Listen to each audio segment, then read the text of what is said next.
नमस्कार भारत, मैं हूं विवेक और आप देख रहे हैं युवा टेक। दोस्तों, आज हम लोग जिस टॉपिक के बारे में बात करने वाले हैं बहुत इंपॉर्टेंट टॉपिक है, तो आप वीडियो लास्ट तक देखिएगा। आज हम लोग बात करेंगे हलाल इंडस्ट्री के बारे में। दोस्तों, टॉपिक स्टार्ट करने से पहले जान लेते हैं कि आखिर हलाल होता क्या है। दोस्तों, हलाल एक मुस्लिम कम्युनिटी के लोगों का एक प्रैक्टिस है जिसमें वो जो एनिमल्स को वो खाते हैं उनको एक बिलीफ सिस्टम के तहत मारा जाता है। हलाल फूड मार्केट से निकल के और भी मार्केट में पहुंच चुका है, जैसे आप cosmetic, hospitals, medicine, Airways, even residential buildings को भी हलाल बनाया जा रहा है। यह धीरे धीरे कैसे चेंज हुआ है इस पे हम लोग बात करेंगे। दोस्तों, आज एक wide range of products market में अवेलेबल है जिन पे हलाल सर्टिफिकेशन का मार्क आपने देखा होगा। दोस्तों, हलाल सर्टिफिकेशन अगर नॉनवेज खाने पे सर्टिफाइड रहता है तो वो समझ में आता है, लेकिन वेजिटेरियन प्रोडक्ट्स पे भी हलाल सर्टिफिकेशन का मतलब कुछ गुत्थी समझ नहीं आता। तो इसको हम लोग आगे कंटिन्यू करते हैं और बात करते हैं हलाल इंडस्ट्री के बारे में।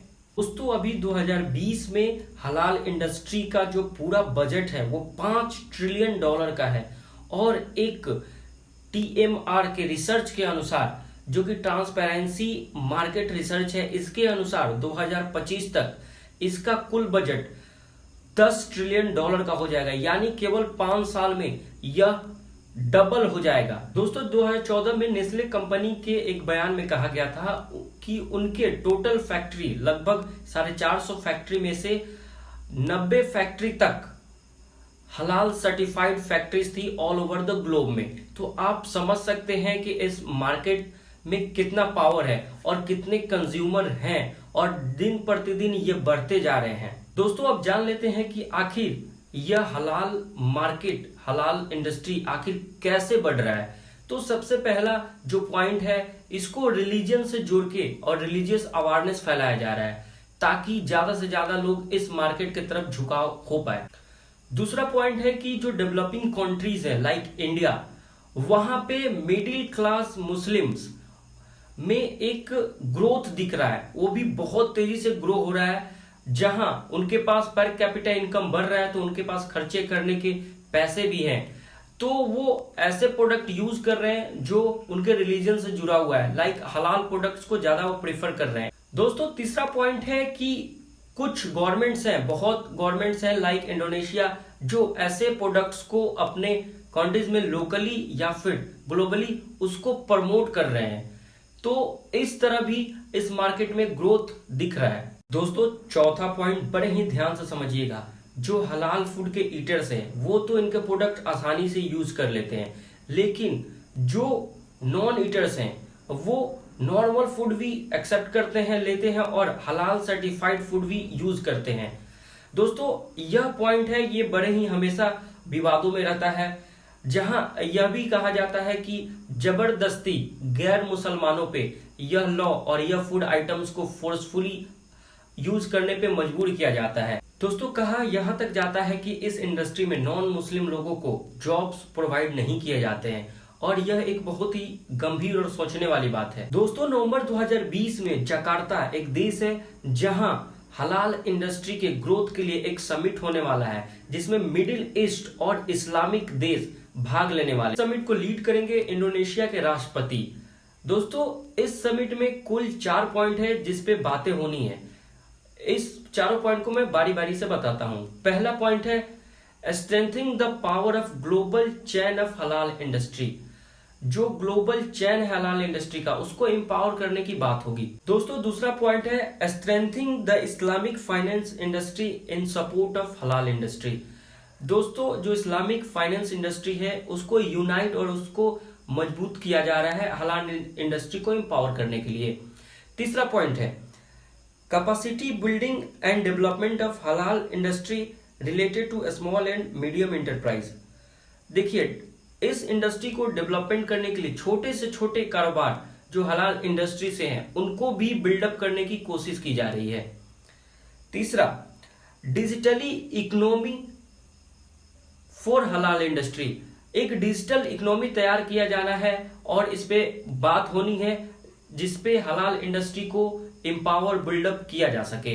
दोस्तों, किसी भी इंडस्ट्री को बिल्डअप करने के लिए उसमें इन्वेस्टर का होना बहुत जरूरी है, तो दोस्तों मई 2020 में एक ऐसे ही इन्वेस्टर फॉर्म को डेवलप किया गया है हलाल इंडस्ट्री के लिए। दोस्तों इस इन्वेस्टर फॉर्म का नाम है हलाल एंजल नेटवर्क, जिसको लीड कर रहे हैं भारतीय अमेरिकन डॉक्टर तौसीफ मलिक, जिनका पुणे बेस्ड और शिकागो यूएस बेस्ड बिजनेस भी है और इसको ये लीड कर रहे हैं।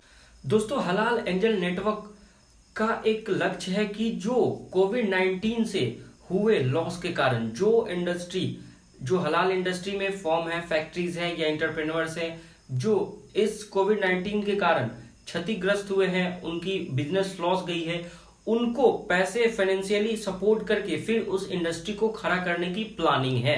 दोस्तों अब बात कर लेते हैं इंडियन हलाल इंडस्ट्री के बारे में कि कैसे ये मार्केट इंडिया में ग्रो कर रहा है। दोस्तों इस ग्रोथ के बहुत सारे कारण भी हैं। इंडिया एक बहुत तेजी से ग्रोथ करने वाला देश है और यहाँ जो मुस्लिम है, जो मिडिल क्लास मुस्लिम है, इंडिया के ग्रोथ के कारण उनकी भी पर कैपिटा इनकम ग्रो कर रही है, जिसके कारण उनके पास ज्यादा पैसे आ रहे हैं एक्सपेंस के लिए, और जैसे ही एक्सपेंस करते हैं वो ज्यादा से ज्यादा जो हलाल इंडस्ट्री है उसको अट्रैक्ट कर रहे हैं। दोस्तों अभी भी इंडियन फूड इंडस्ट्री है वो अभी भी अनऑर्गेनाइज्ड है और यहाँ पे जितने भी पैकेट वाले फूड आइटम यूज किए जाते हैं, पैक्ड आइटम यूज किए जाते हैं, वो ज्यादातर अर्बन एरियाज में ही होते हैं। अर्बन एरियाज को छोड़ के लोग ज्यादातर अपने नजदीक के शॉप से सामान लेना ज्यादा प्रेफर करते हैं। जैसे कि अगर एक मुस्लिम को एक मीट लेना है तो वो अपने पास के दुकान से ज्यादा प्रेफर करता है मीट लेना। इसमें दो कारण है, एक तो उसको क्वालिटी मिलती है और दूसरा उसको ऑथेंटिसिटी होती है कि वह हलाल मीट ही ले रहा है। दोस्तों इंडिया में FSSAI यानी कि food safety and standard authority of India के द्वारा प्रोडक्ट्स को दो भागों में बांटा गया है, जिसमें नॉनवेज और वेज होंगे। फूड अथॉरिटी के द्वारा भारत में ऐसे सिंबल्स बनाए गए हैं जिसको आपके प्रोडक्ट पे यूज करना मैंडेटरी है। अगर आपका वेज और नॉन वेज प्रोडक्ट है तो उस पे अलग अलग सिंबल है जिसको मेंशन आपके प्रोडक्ट पे होना चाहिए। वहीं दूसरी तरफ भारत के मुसलमान वेज और नॉन वेज प्रोडक्ट यूज करते हैं, हालांकि वेज में वो बिलीव नहीं करते, उनको डाउट रहता है कि यह हलाल फूड नहीं है, इसलिए वो ऐसे प्रोडक्ट्स को बाइकआउट करते हैं। दोस्तों इस इंडस्ट्री से रिलेटेड कुछ शक के बयान पे भी बातें होती है। आज 3-4 पॉइंट मैं आपको बताऊंगा ऐसे पॉइंट्स। पहला कि इसको ग्लोबली प्रमोट किया जा रहा है, जो हलाल फूड इंडस्ट्री है इसको ग्लोबली बड़े तौर पे प्रमोट किया जा रहा है। दूसरा, जो हलाल फूड इंडस्ट्री है या फिर हलाल इंडस्ट्री है, इसको मुस्लिमों को मेन स्ट्रीम में प्रोड्यूसर बनाया जा रहा है। जो मुस्लिम लोग हैं वही ज्यादातर इस इंडस्ट्री में प्रोडक्ट प्रोड्यूस कर रहे हैं। तीसरा, जो मुस्लिम कम्युनिटीज है लाइक NGOs और भी जो ग्रुप्स है, इसमें बड़े स्तर पे भागीदारी ले रहे हैं। चौथा पॉइंट है जो आपको जानना चाहिए, इसमें गवर्नमेंट अथॉरिटीज, जो गवर्नमेंट है, कुछ इस्लामिक स्टेट्स हैं, इसमें बड़े स्तर पे सपोर्ट कर रहे हैं ताकि इसको ग्लोबल लेवल पे प्रमोट किया जा सके।